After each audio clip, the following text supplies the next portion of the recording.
Assalamu alaikum wa rahmatullah. Friends, the first and the foremost message of Allah subhanahu wa ta'ala is Tawheed, meaning there is no Lord other than Allah subhanahu wa ta'ala. Islam means submission to Allah, sincerely and willingly. Our faith is to believe in the kalima from our heart, confess by the tongue, and to act by our body and actions.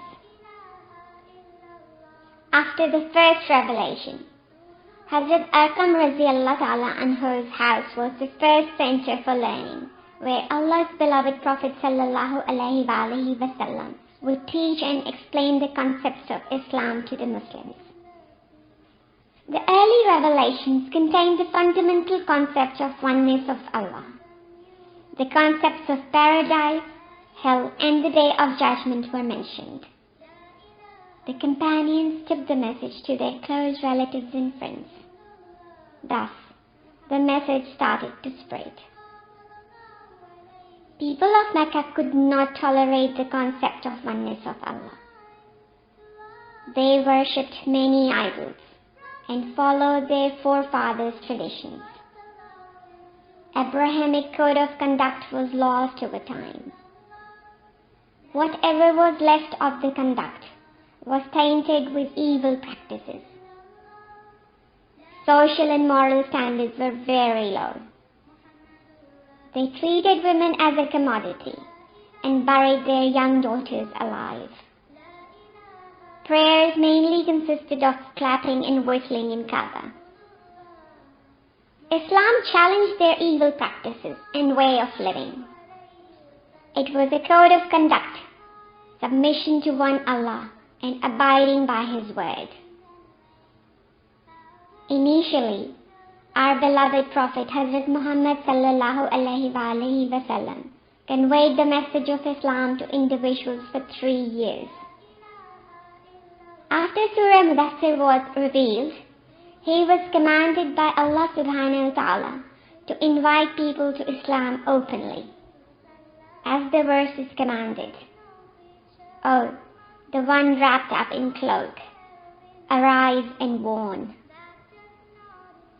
It was his duty to spread the message of Allah subhanahu wa ta'ala, and he was determined to do it. Allah's last prophet, Hazrat Muhammad sallallahu alaihi wasallam, therefore decided to address in an open gathering. To announce something important, it was a tradition in Mecca to climb up the hill and call the people. Allah's beloved Prophet sallallahu alaihi wasallam did the same.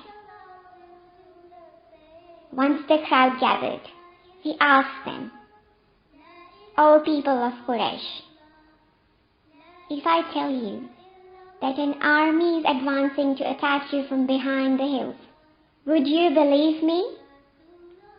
The crowd answered, "Yes. Surely we would believe you. We have always known you to be truthful." Then Allah's beloved Prophet sallallahu alaihi wasallam called the sub-tribes by their names and warned them, "The way you sleep is the way you die. You will be raised from death, the way you get up from your sleep." A silence fell on the crowd. No one uttered a word.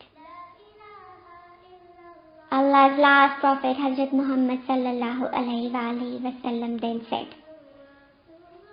"Allah subhanahu wa ta'ala has appointed me as His last prophet to mankind and has revealed the noble Quran to me. We must worship one Lord and submit ourselves to His will. If you will not do so, you will be accountable on the day of judgment, and Allah would punish you." One of Allah's last Prophet sallallahu alaihi wasallam's uncle, Abu Lahab, was also present in the crowd. He shouted, "Is this all you called us for?" Then he raised his voice even higher to address the crowd. "Do not listen to him. Go back to your homes." Abu Lahab was considered an important person in Mecca. People started to disperse without giving any attention to the message. Hazrat Ali radiallahu anhu and Hazrat Zayd radiallahu anhu were the only ones who stayed with the Prophet sallallahu alaihi wasallam. The leaders of the disbelievers decided to discuss the matter with Hazrat Abu Talib. They told Hazrat Abu Talib to stop his nephew. They did not want to bring a shame to their forefathers by not following their beliefs. They would not leave the path of their ancestors. They warned Hazrat Abu Talib to cease protection, and they would deal with Allah's Prophet sallallahu alaihi wasallam themselves. Hazrat Abu Talib heard the leaders patiently and refused to act upon their will. Hazrat Abu Talib was Allah's beloved Prophet sallallahu alaihi wasallam's biggest supporter. Allah's last Prophet Hazrat Muhammad sallallahu alaihi wasallam continued his mission with his uncle's support. The leaders of the disbelievers decided to meet Hazrat Abu Talib once again, this time only to threaten him. They said to Hazrat Abu Talib that if he would not stop his nephew, they would wage a war against his tribe. They wanted Allah's last Prophet sallallahu alaihi wasallam to be stopped from his mission. Hazrat Abu Talib listened to their threats. He was not in favor of a war. He did not want other tribal chiefs to turn against him. But at the same time, he was not willing to forego his support for his nephew. He called Allah's last Prophet Hazrat Muhammad sallallahu alaihi wasallam and told him about the threats from the leaders of the tribes. Hazrat Abu Talib said, "Dear nephew, please have mercy on us. I cannot bear this. Please do not put me through this situation."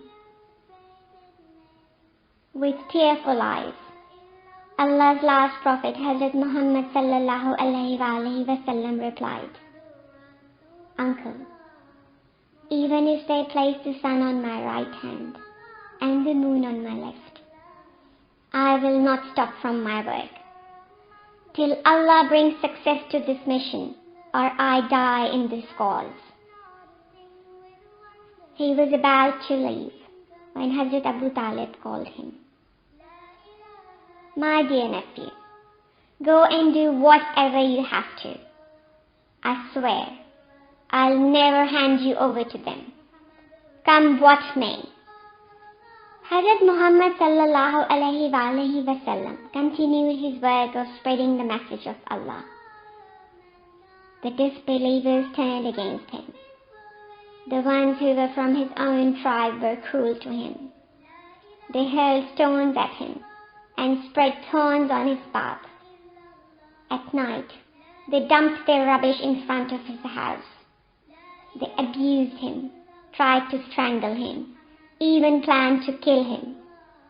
Yet, Allah's last Prophet Hazrat Muhammad sallallahu alaihi wasallam continued his mission as ordered by Allah.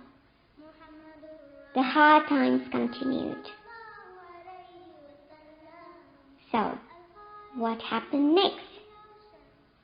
You have to wait till the next episode. Till then, be good and take care.